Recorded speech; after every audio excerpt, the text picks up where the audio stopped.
चलते हैं front fluid reservoir cover पर।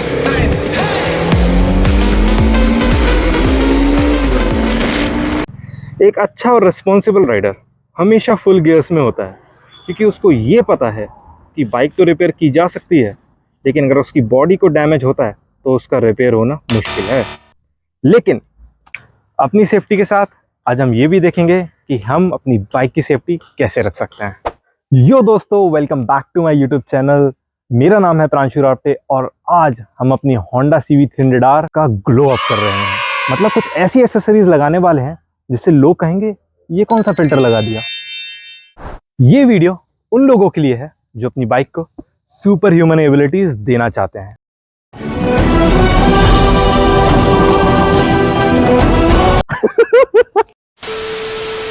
या फिर अपनी बाइक को थोड़ा एक्स्ट्रा प्यार देना चाहते हैं। वैसे तो मेरी बाइक ऑलरेडी बहुत कूल थी, लेकिन इन अपग्रेड्स के बाद मेरी बाइक अब एक सिग्मा मेल वाली फीलिंग देने लगी है। सबसे पहले एसेसरी है guys, crash guard with frame sliders. अब ये लंबा चौड़ा नाम सुनकर ऐसा लग रहा है जैसे बाइक को कोई सुपर पावर मिल रही हो। ये लगाने के बाद अगर कभी बाइक गिर गई तो कोई टेंशन नहीं, बाइक बोलेगी मैं हूं ना। बाइक में क्रैश गार्ड लगाने के बाद ठीक वैसे ही फील आता है जैसे फोन में फोन कवर लगाने के बाद। लगाने के बाद कोई टेंशन नहीं, लेकिन फिर भी स्क्रीन टूट जाती है। लेकिन ये क्रैश गार्ड बाइक पे पक्का काम करेगा, आई प्रॉमिस।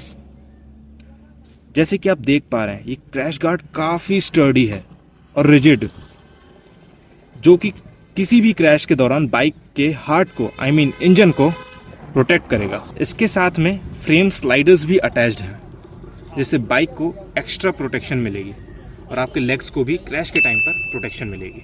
अब आते हैं हम एल्यूमिनियम बैश प्लेट पर। इसका काम है आपके इंजन को नीचे से प्रोटेक्ट करना। मतलब अगर किसी पत्थर, पॉट होल या स्पीड ब्रेकर से टकराती है ये बाइक, तो ये प्लेट बोलेगी अरे रिलैक्स, मुझे संभालने दो। Boys relax relax. इसके पहले बाइक में प्लास्टिक की प्रोटेक्शन थी, जो कि वो भी बहुत स्टर्डी थी, but I thought on upgrading the protection guys, because protection is very important. तीसरा है हमारा रेडिएटर गार्ड, जो हमारा रेडिएटर को प्रोटेक्ट करता है। रेडिएटर में बेसिकली एक फैन होता है जिससे इंजन कूलिंग में हेल्प होती है। उस फैन के बाहर रेडिएटर में बहुत डेलिकेट फिन्स लगे हुए होते हैं। अगर हाई स्पीड पर कोई पत्थर इस रेडिएटर से टकरा जाता है तो ये फिन्स मुड़ जाते हैं और ये डैमेज होने के कारण जिससे आपके इंजन कूलिंग पर इफेक्ट आ सकता है। इसलिए रेडिएटर को प्रोटेक्ट करना बहुत ज़रूरी होता है गाइस। ये रेडिएटर गार्ड वैसे ही है ज़रूरी जैसे एग्जाम से पहले लकी पेन, बिना इसके इंजन थोड़ा टेंशन में आ जाता है। अब चलते हैं फ्रंट फ्लूइड रिजर्वॉयर कवर पर। ये छोटी सी एसेसरी है, लेकिन इसकी इंपॉर्टेंस बड़ी है। ये कवर ब्रेक फ्लूइड को धूल, गंदे पानी और छोटी मोटी चीज़ों से बचाता है, और ये बाइक की फ्रंट पोर्शन को भी एक प्रीमियम लुक देता है और साथ ही एक एक्स्ट्रा लेयर ऑफ प्रोटेक्शन भी प्रोवाइड करता है। गाइस, अभी तक हमने जो एक्सेसरीज कवर करी हैं वो सारी मैंने दाना मोटरसाइकिल से ऑर्डर करी है, जिसकी लिंक आपको डिस्क्रिप्शन में भी मिल जाएगी। गाइस, अब बात करते हैं हम हमारे नेक्स्ट मॉडिफिकेशन की, इस डुअल हॉर्न की, जो मैंने रूट्स कंपनी के S70 इंस्टॉल किए हैं। पहले बाइक में जो हॉर्न लगा था वो बिल्कुल इंप्रेसिव नहीं था, लेकिन इस अपग्रेडेशन के बाद एटलीस्ट सामने वाले को हॉर्न सुनाई देता है। मैं आपको इसे चलाकर दिखाता हूं।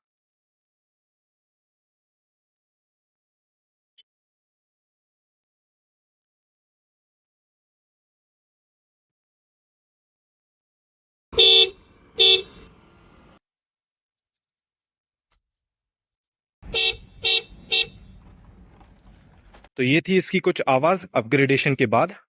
ये हॉर्न इंस्टॉल करने के बाद अब बाइक बोलेगी जल्दी वहां से हटो। और अब आते हैं सबसे important mini drive auxiliary lights पर।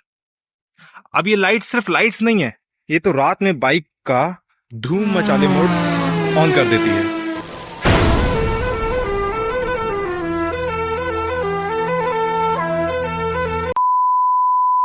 मैं आपको दिखाता हूं कैसे।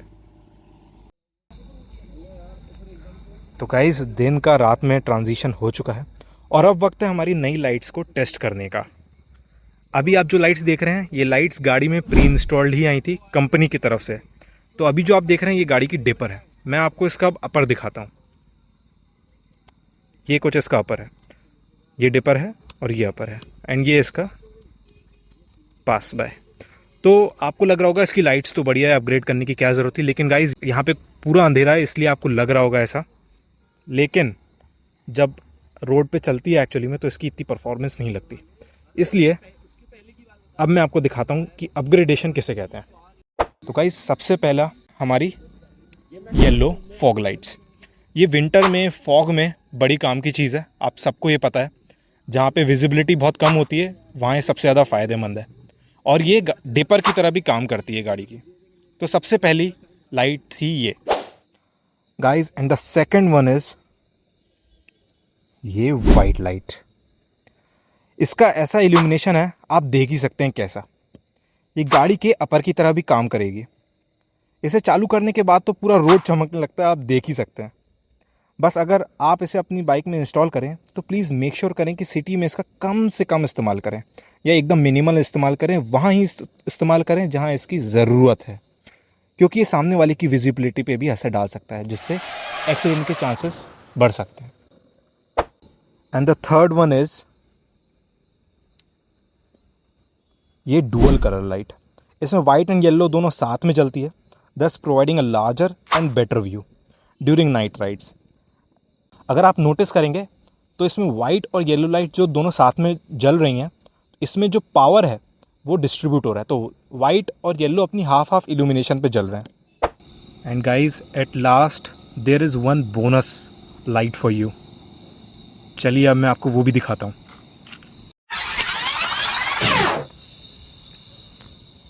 The red devil lights. इसका कोई थ्रो नहीं है, ये सिर्फ गाड़ी के लुक्स को एनहेंस करने के लिए। और प्लस पॉइंट तो ये है कि ये रेड लाइट मेरी गाड़ी के साथ जाता है, जो कि रेड है। तो सोने पे सुहागा गाइस। गाइस अब ये लाइट्स लगा के मुझे इतना कॉन्फिडेंस आ गया कि रात में मैं जंगल में भी इस गाड़ी को ले जा सकता हूँ। लेकिन इसका मतलब ये नहीं कि हम जंगल में चले जाएं। अगर वहाँ शेर आ गया तो ये लाइट्स कुछ नहीं कर पाएंगे। गाइस जो जाना की एक्सेसरीज हमने लगवाई है वो काफ़ी प्रोफेशनल तरीके से मैंने लगाई है, मतलब मैकेनिक भैया ने लगाई है, मैंने सिर्फ हाथ झाड़े हैं। बट सारी जाना की एक्सेसरीज मैंने होंडा के सर्विस सेंटर से ही लगवाई है, जहाँ पे मैकेनिक बहुत ही प्रोफेशनल और काम थे।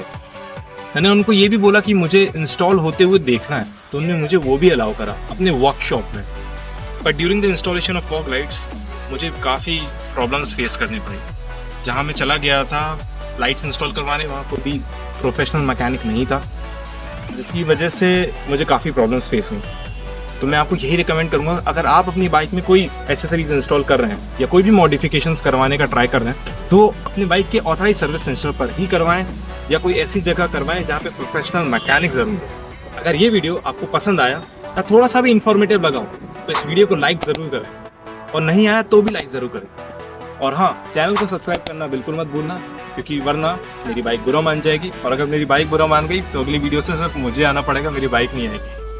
वीडियो के एंड तक रहने के लिए बहुत बहुत धन्यवाद। अगर आपको होंडा CB300R या बाइकिंग से रिलेटेड कोई भी क्वेश्चन हो तो आप वीडियो के कमेंट सेक्शन में मुझे बता सकते हैं। तो कमेंट्स में बताएं कि आप अपनी बाइक को कौन सी सुपर पावर देना चाहते हैं। मैं हूं प्रांशु रावटे, और आपको सेफ राइड के साथ ये भी कहना चाहता हूं कि अपनी बाइक से प्यार करें, लेकिन इतना भी नहीं कि आपकी बाइक आपकी प्यार की वजह से थक जाए।